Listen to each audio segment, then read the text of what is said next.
o'clock, and I'll call the meeting of the County Board of Supervisors, St. Croix County, to order at this time. And the invocation this afternoon will be by the Reverend Don Jeffers. Reverend, please rise.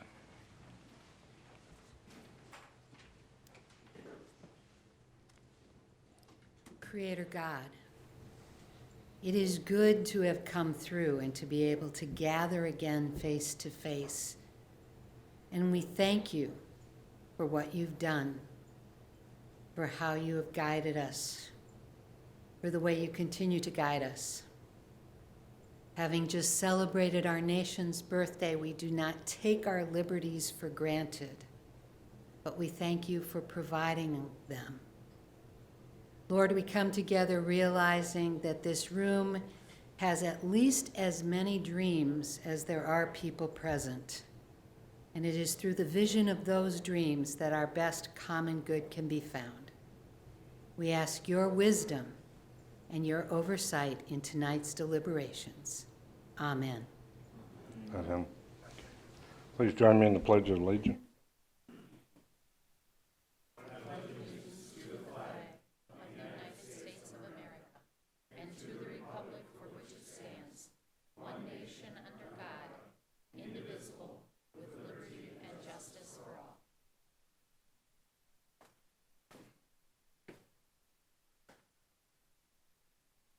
Okay, well, roll call at this time.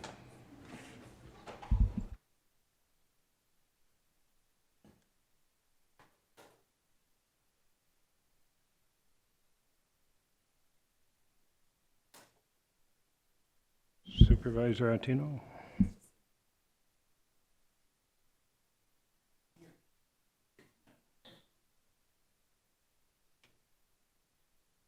Okay, one absent and excused, and thank you. Okay, public comment. Is there anybody in the audience that wishes public comment? Okay, we'll allow 2 minutes this evening. Please step to the podium, identify yourself.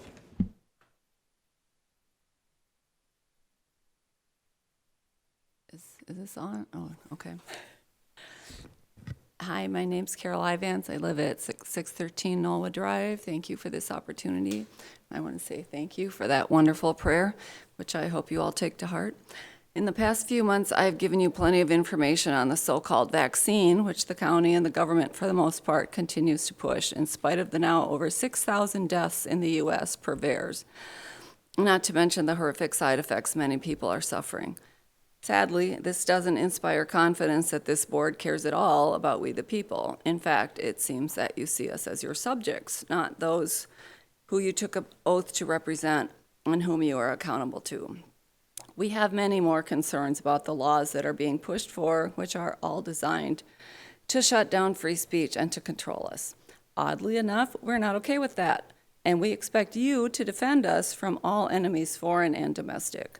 We don't take kindly to our elected officials seeming to be actually the domestic terrorists themselves. No, I'm not crazy and I'm not exaggerating. Semantics might fool a lot of folks, but just because you call a wolf a sheep, it doesn't make it one.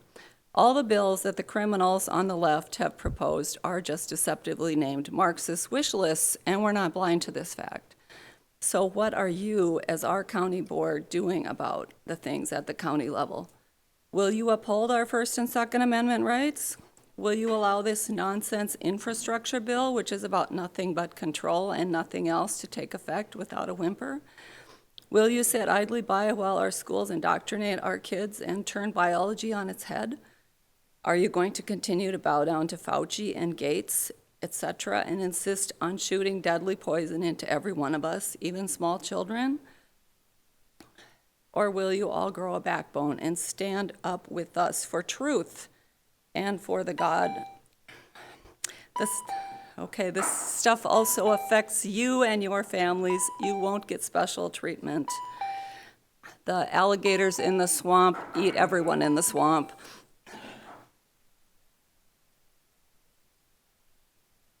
Does anyone else wish to make public comment this time? Seeing none, we'll proceed with the business items. Consent agenda. I guess we're ready to vote on that. Do we need a motion for that? I would move to approve the consent agenda. Supervisor Ard, and do we need a second on that? Again? A second by Supervisor Ausmus. Any discussion? Okay, we'll vote.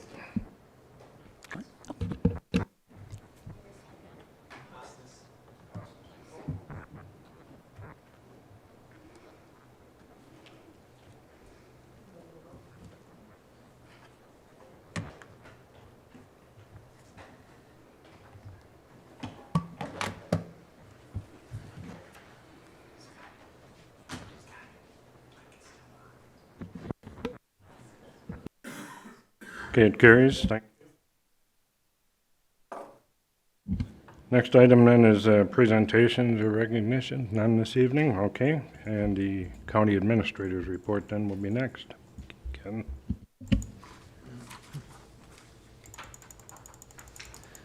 Trying to get to the financial report in the packet.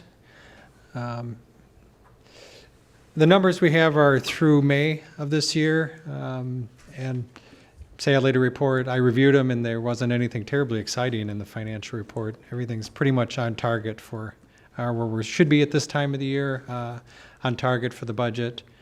So I don't have any highlights to point out for you. There are a couple of things going on at the state level, though, that I can point out. The state budget was approved by the legislature. It's on the governor's desk right now. He has to act by Friday to either veto it or use his line item veto, which is probably the expectation. So by the end of the week, we should know what the state is doing, and that will have significant impact on us in the future. The governor did sign the opioid settlement legislation. Basically what that does is it sets the distribution formula.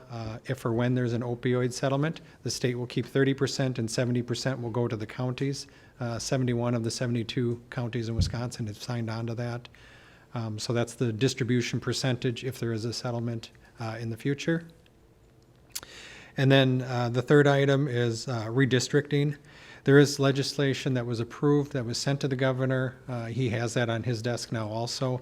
It would delay the redistricting until 2022. So what that means for us is when nomination papers come out in December, you'd still be operating from your current districts because there's really no way with the delay in the census numbers that we're going to have it redistricted before then. So I don't know what the solution is if the governor is going to sign this legislation or if they're going to come up with something different, but in all likelihood, we will be in the same districts for the next 2 years. So that's my expectation, and my expectation is the governor will probably sign that legislation also.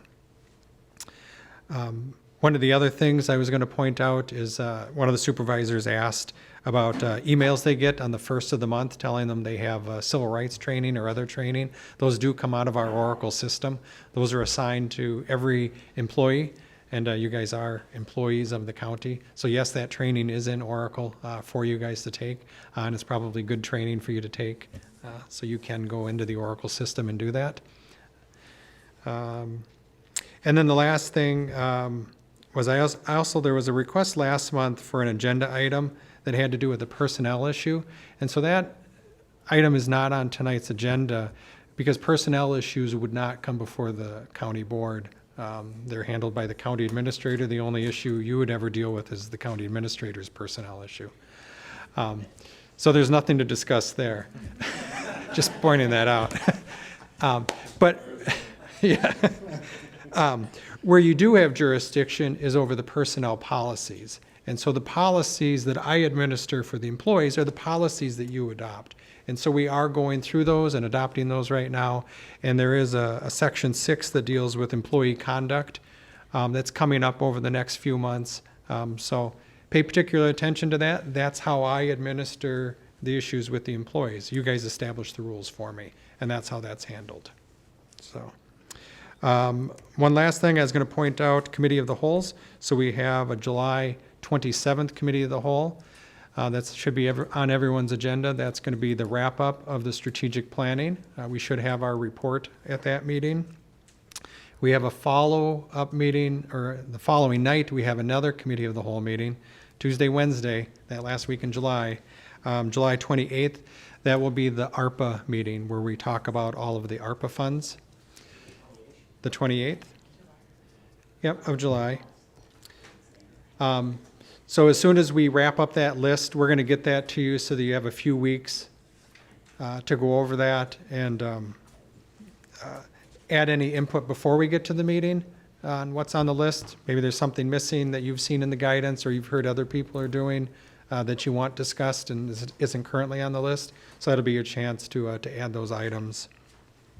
And then we will have to schedule yet an August committee of the whole to talk about the KIP projects, and that'll be our annual meeting where we go through all of the different KIP projects. A lot of that meeting, we'll do it late August, I think, because a lot of that is going to be contingent on what we end up doing with ARPA funds. So there's some crossover there between that. Both the committee of the whole meetings in July, I believe, are a 4 p.m. start time. Yep. And if there were any specific questions, anything that you found interesting in the financial report, I'd be entertain that question that you might have. No. Thank you. Okay, we'll move on to the business items then at this time. First one would be amendment to the Chapter 79 All-Terrain and Utility Terrain Vehicle Route Ordinance. Do we have a motion to bring that to the floor? That would be Supervisor Peavy. A second by Supervisor Counter. Discussion. Bill? Yep, this was a one more route that was missed last time. Got to the Transportation Committee late, but the process was the same and all the rest. We went over that last time, or a month ago. I'm not going to go over this. This just adds Section F, which is County Road CC from 210th to Goose Lake Road, and that has been reviewed by the sheriff, the Highway Commissioner, and the Transportation Committee, and I'll recommend adoption.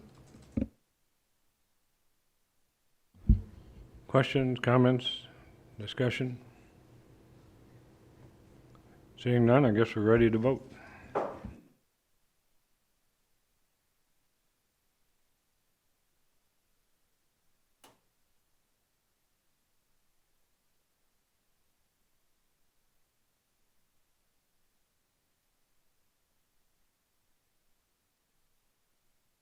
Carries, thank you.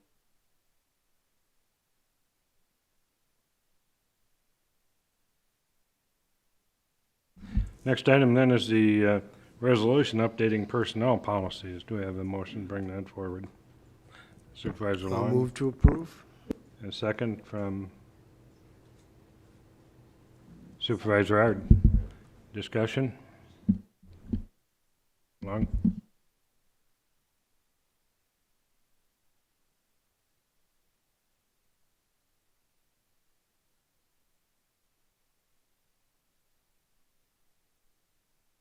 Quick updates? There it is. Okay, thank you. And then Tara can correct me if I misspeak here. 514, other than some numbering and formatting, there was a definition added for clarity. And 515 was formatting only. 61 was ADA related regarding employees who were requesting accommodation under ADA. 6.2 is interesting, updating the appearance and grooming policy to provide greater departmental discretion, a little more flexibility. I guess the old days we would have referred to this as dress code. I'm dating myself. And then 6.3 added additional information with regard to HIPAA, and there was an additional section regarding breach of confidentiality that was new. So if you have additional detailed questions, I'm sure that Tara will be able to provide answers for.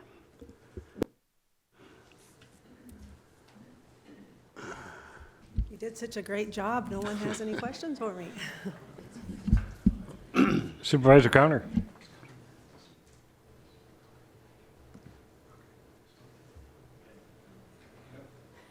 dropped off on you again.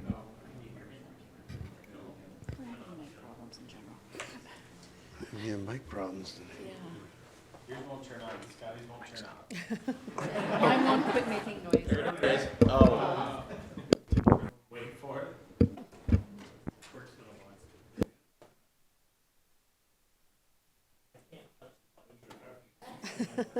There you go.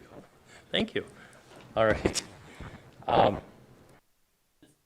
of things. One of them was notice.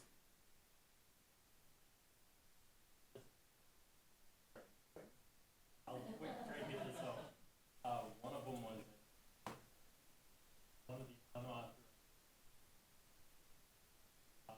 And I know also earlier it also stated something about it. That as far as people that something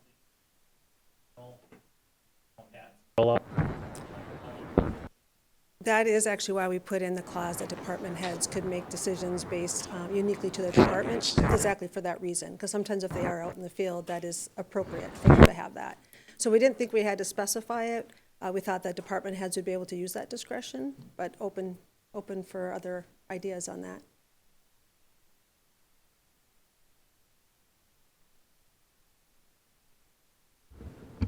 Thanks, Dan. So, Oh, no. don't like.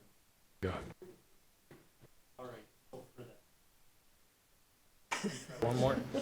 Is there another one of these that might work? Does anyone have one? Come on, out of three of them.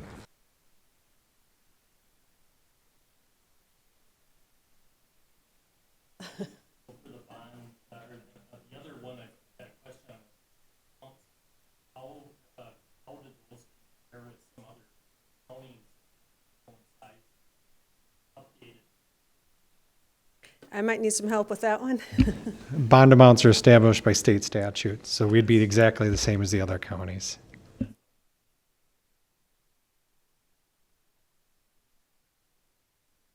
Supervisor Hanson.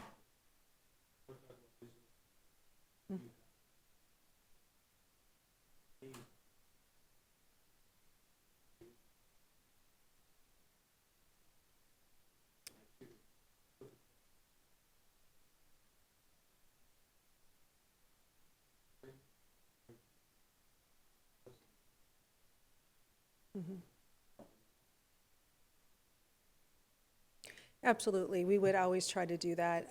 I have not had any to date since I've been here that we have said, no, we cannot accommodate, other than they can't work at all. And that has came up where they just can't work at all, and obviously we can't accommodate that. But otherwise, that's the only one that's came up that we haven't been able to work with them on so far. Thanks.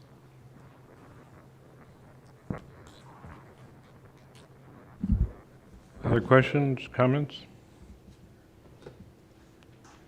Seeing none, I guess we're ready to vote on this one.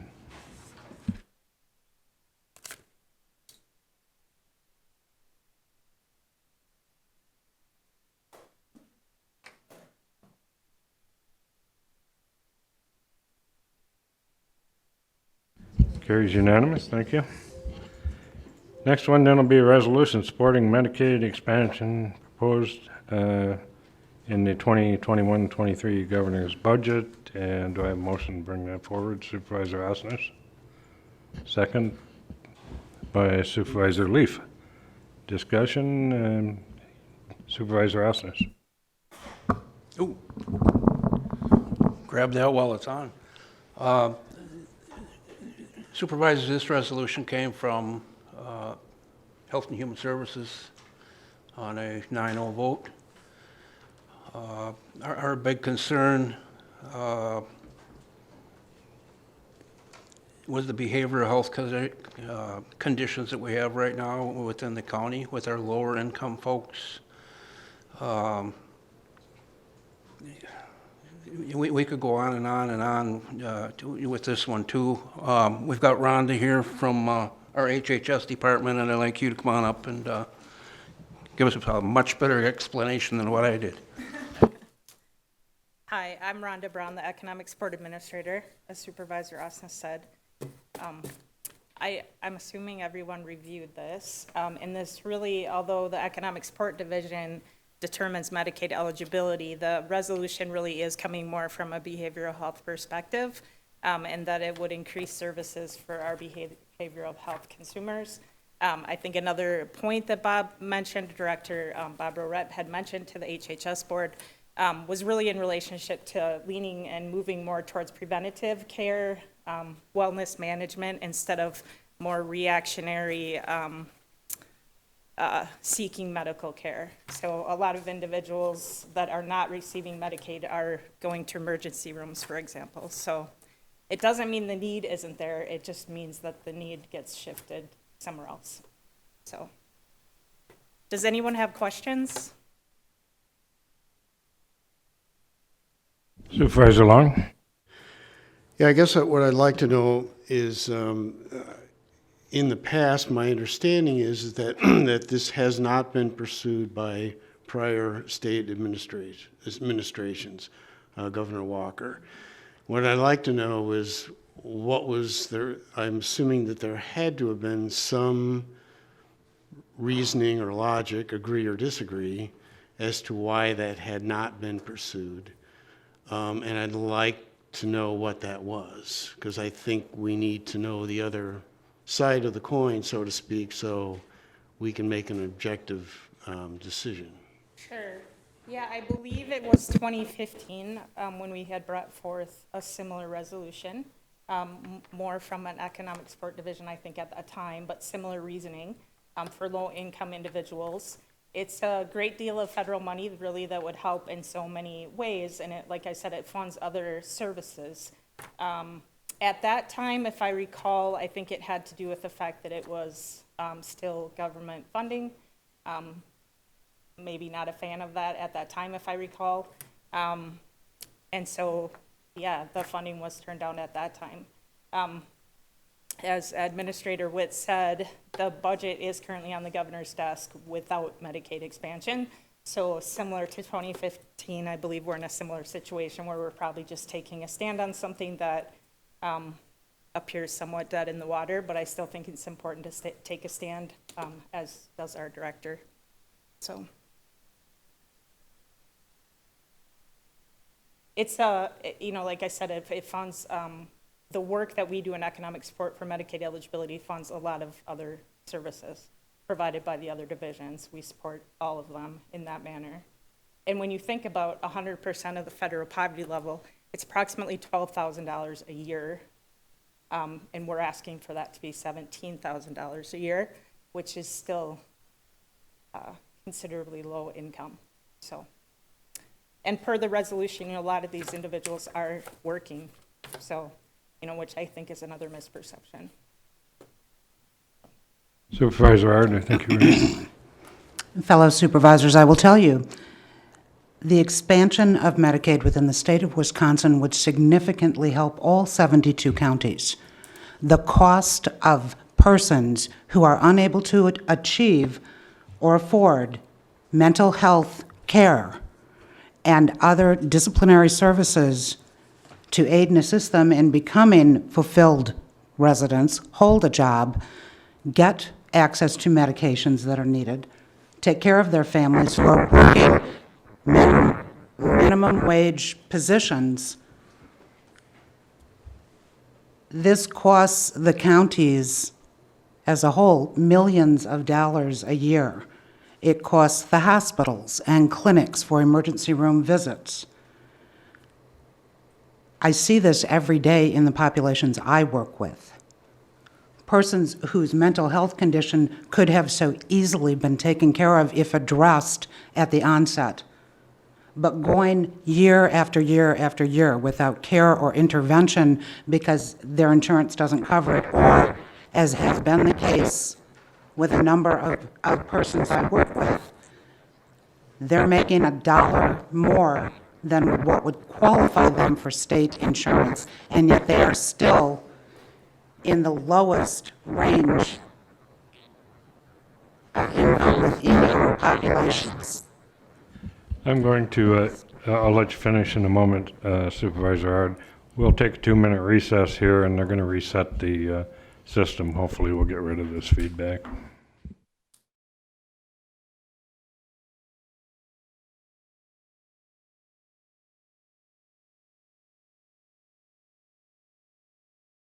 Which we see every day on the street. They're our neighbors, they're people we know, and yet they are uninsured or underinsured because they cannot afford the marketplace or they make just that much, too much, to qualify for Badger Care. We allow our community's residents to go untreated when we have the ability. We have the ability, and with this expanding to not having people come to us, but going to where they are to provide mental health services, to do the early interventions. This is what saves us money. It's what makes us a stronger county and eventually makes us a stronger state. So I urge all of you to support this resolution and continue to support it by contacting other county representatives throughout Wisconsin and asking them to support it as well. Supervisor Hall. I guess I have a couple of questions. So is it a true statement that we're already paying into the fund and the money is already going to other states that have expanded and we're not seeing the benefit of paying in? Is that true? Paying into what fund?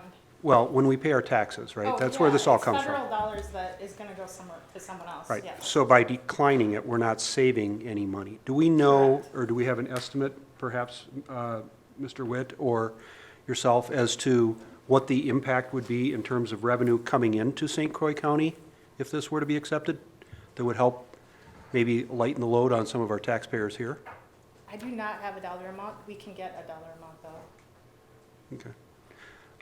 Okay, thanks. Those were my questions. Sorry. Supervisor Long. Yeah, I guess I'm going to come back to my original question. If this makes so much sense, why is it not being pursued at the state level? That's what I would like to know. I mean, if I could be frank, it's bigger government.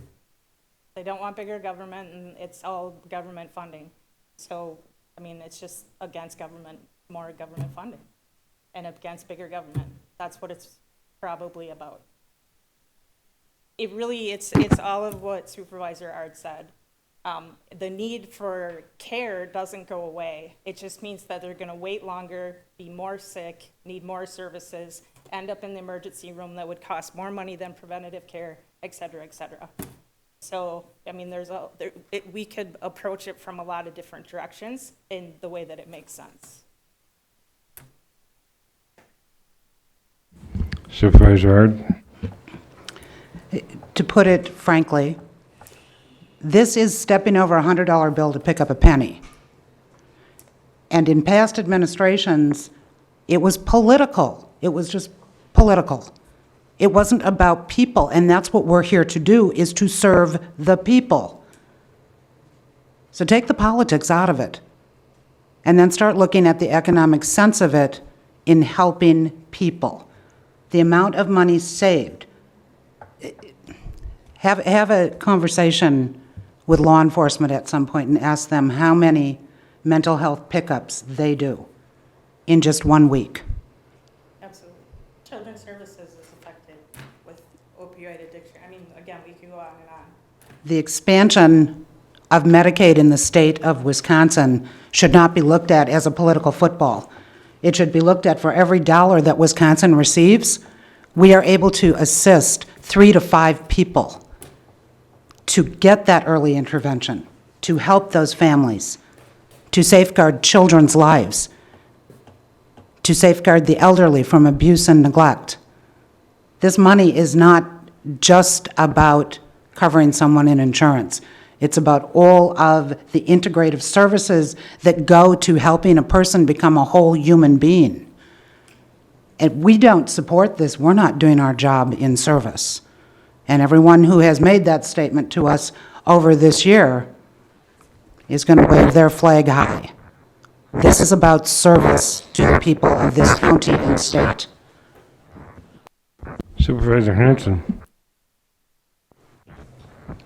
So just a little, well, I wish that wasn't happening. So I'll talk about politics, just not in a negative way, but just to sprinkle a little history on this.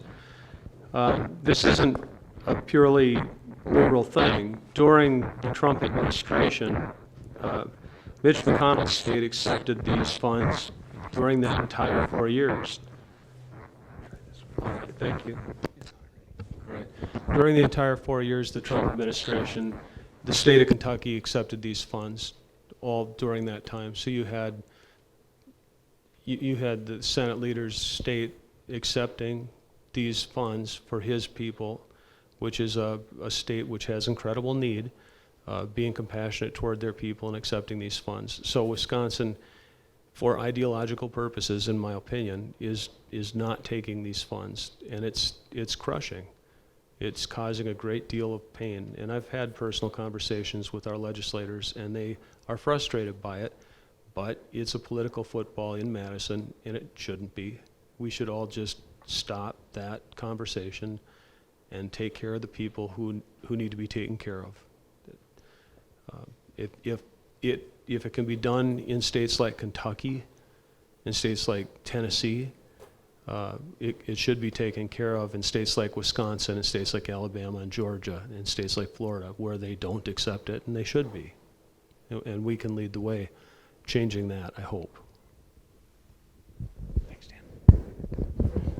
Anybody who has not spoke yet that would like to comment? Supervisor Attino.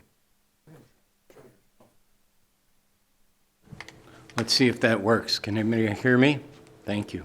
I'm just curious, if we support this and vote this in, we're not committing any monies from us. It's committing the $635 million that we would receive extra from the federal government to the state on top of that $1 billion. So I guess I'm questioning, when we support this, are we saying we want the money? Is that? Thank you. Anybody else?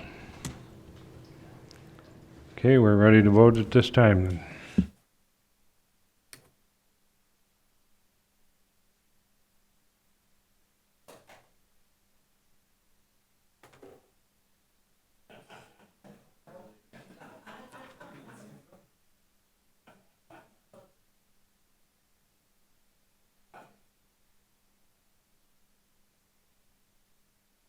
Okay, carries, thank you.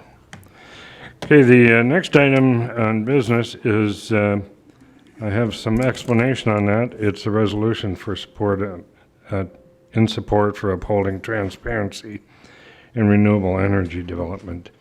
This did not go through committee because of time constraints getting it to the WCA for if it goes forward as a resolution.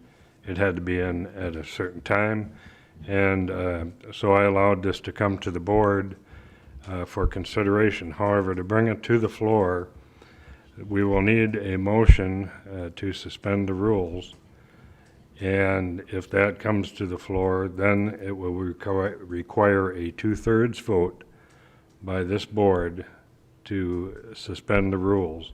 At that time, then this resolution can come to the floor for discussion, for support or lack of support. So on that note, Supervisor Ard. Mr. Chairman, I would move to suspend the.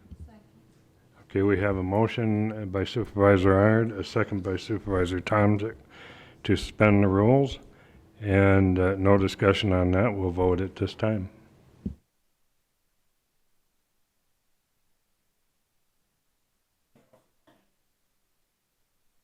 And as further explanation, if the motion isn't passed, then it's automatically referred to the appropriate standing committee.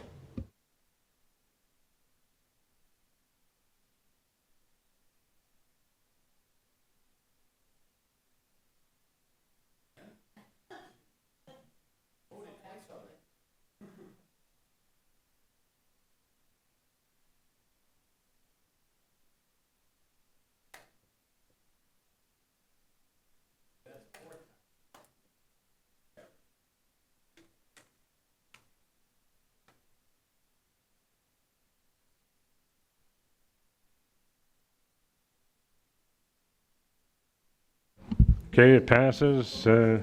So at this time, then, now we need a resolution to bring it forward. Okay, Supervisor Ard. Mr. Chairman, I would move to approve, to approve the resolution in support for upholding transparency and renewable energy development. We have a second on it. Supervisor Osnes. Discussion? Supervisor Peavy. Yeah, I have a few comments, and before I make those, I want everybody to realize, for the sake of transparency, I am Vice Chair of St. Croix Electric Co-op Board, but since we do not buy from any merchants, I don't feel there's a conflict of interest. My concerns begin with, refers to Act 40. Act 40 only refers to wind. It does not refer to solar energy, so that I think needs to go back to committee and be reviewed at. My other concerns is I would like to see this go to committee, so I would like to hear input from XL Energy, St. Croix Electric, the other two power generators in the county. We have a unique situation here where we have two transmission systems, two interconnected lines, so I would like to hear from them to see if they have concerns on this, and I have no idea either way. And then maybe last and not least, there's a right, private property rights. People that own this land, all of a sudden we're going to have somebody telling them, could have somebody telling them what they can do with their land, and I think that's wrong. The property owners pay taxes on their land, and if they want to have a solar or wind, I don't think we should be telling them as a local unit they can or can't. They're not hurting anybody with them. You know, it's different if you had something that would physically harm the neighbors, but, you know, so, and I would have to refer to Mr. Cox.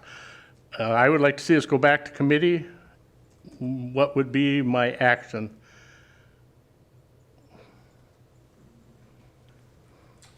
You could make a motion to refer to committee. All right, there, with those points made, I would make a motion to refer this back to the committee, and I guess Point of Chair order. Pearson would pick which committee it would be referred to. We're still in discussion. Well, that can be made at any point. Yeah.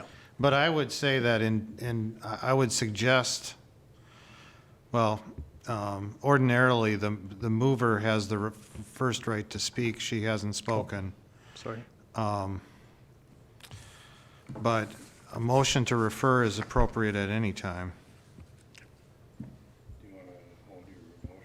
Sure, I will hold my motion and allow the mover to speak. Okay, go ahead, Supervisor Ard, I'll let you.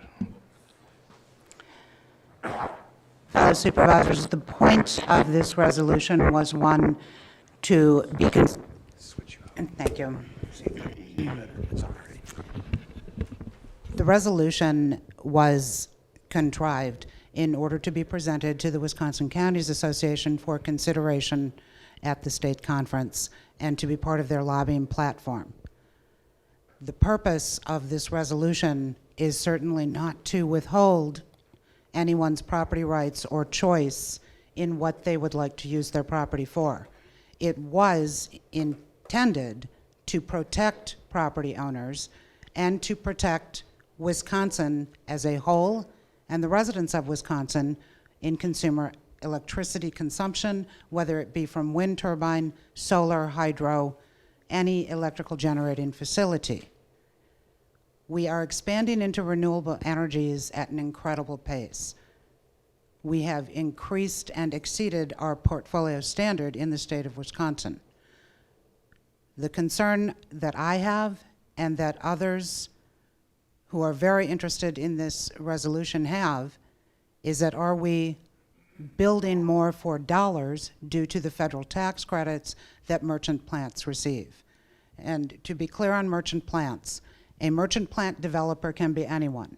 Any one of you could become a merchant plant developer in the state of Wisconsin with no knowledge of utilities or anything else and receive federal tax credits which turn into dollars, millions of them in most projects. and then walk away by selling it to a utility, circumventing utility standards. Having leases on land which hold that land from the very base of any mineral, oil, gas, anything that may be found on it, straight up into the sky for the term of that land lease. This language was meant to close holes and missed language that came about in Chapter 196, which deals with renewable energies. These are some of the most complex chapters in Wisconsin statute. What the resolution asks is that the legislature revisit this statutory language to make it consistent across all areas. At this time, there is no language regarding decommissioning. Each town or village which has a renewable development is responsible for negotiating their decommissioning. If the merchant plant owners walk away, that town or village is going to be responsible, and ultimately the county will become involved as well. As I said, this is a very complicated chapter in statutory language. The resolution is meant to start the discussion. As we grow in renewable energies, let us do it responsibly. That is the resolution. Supervisor Hall. Thank you, Mr. Chair. So this, I think it's coming out. First of all, I would like to say that I agree with most of the points that Vice Chair Peavy made. This is an extremely complicated topic. It, I think, requires significant input from the stakeholders, both public and private, who would be impacted by this. I personally don't feel like in a very short meeting with limited notice that I know enough to cast a vote that's well thought through. I would welcome the opportunity for this to go back to committee. Actually, I would move to table the resolution to a date uncertain at this point. I'm going to allow Supervisor Peavy first because he did have a motion, and because I did not bring this through committee, I allowed it to come forth for some discussion. But at this time, I think it's only fair to allow Supervisor Peavy to make his motion. We'll vote on that, and then whether it's up or down, and we'll move on from there. Okay, thank you, Chairman. So I would move to refer this resolution back to the committee as appropriate, committee to be appointed by Chair Peterson. Okay, we have a motion by Supervisor Peavy, a second by Supervisor Antino to refer this committee. Discussion on that? It'd be the Community Development Committee. Okay. And I'm advised Community Development would be the proper committee, so. Comments or, no, Supervisor Osnes? Just a quick question, Mr. Chair. What committee is this going to go back to? Would go back, it wouldn't go back because it didn't come out of committee, but I would assign it on the recommendation from Administrator Witt to the Community Development Committee, which is zoning and so forth.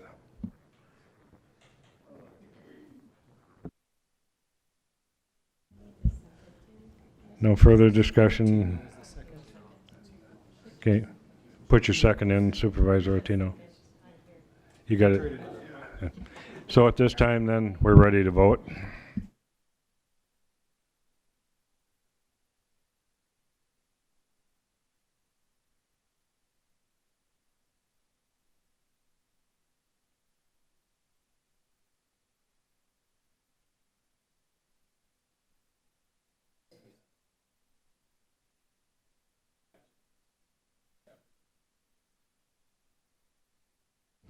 Okay, the motion to refer to committee carries, and I, at this time, then refer that to the Community Development Committee. We'll move on to the next one, then biannual reports, none, and requests for future agenda items.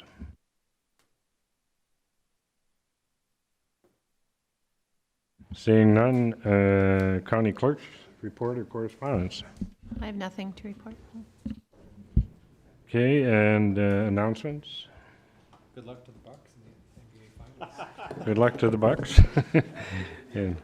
And so I'll Giannis adjourn this playing? meeting at No. 5:47.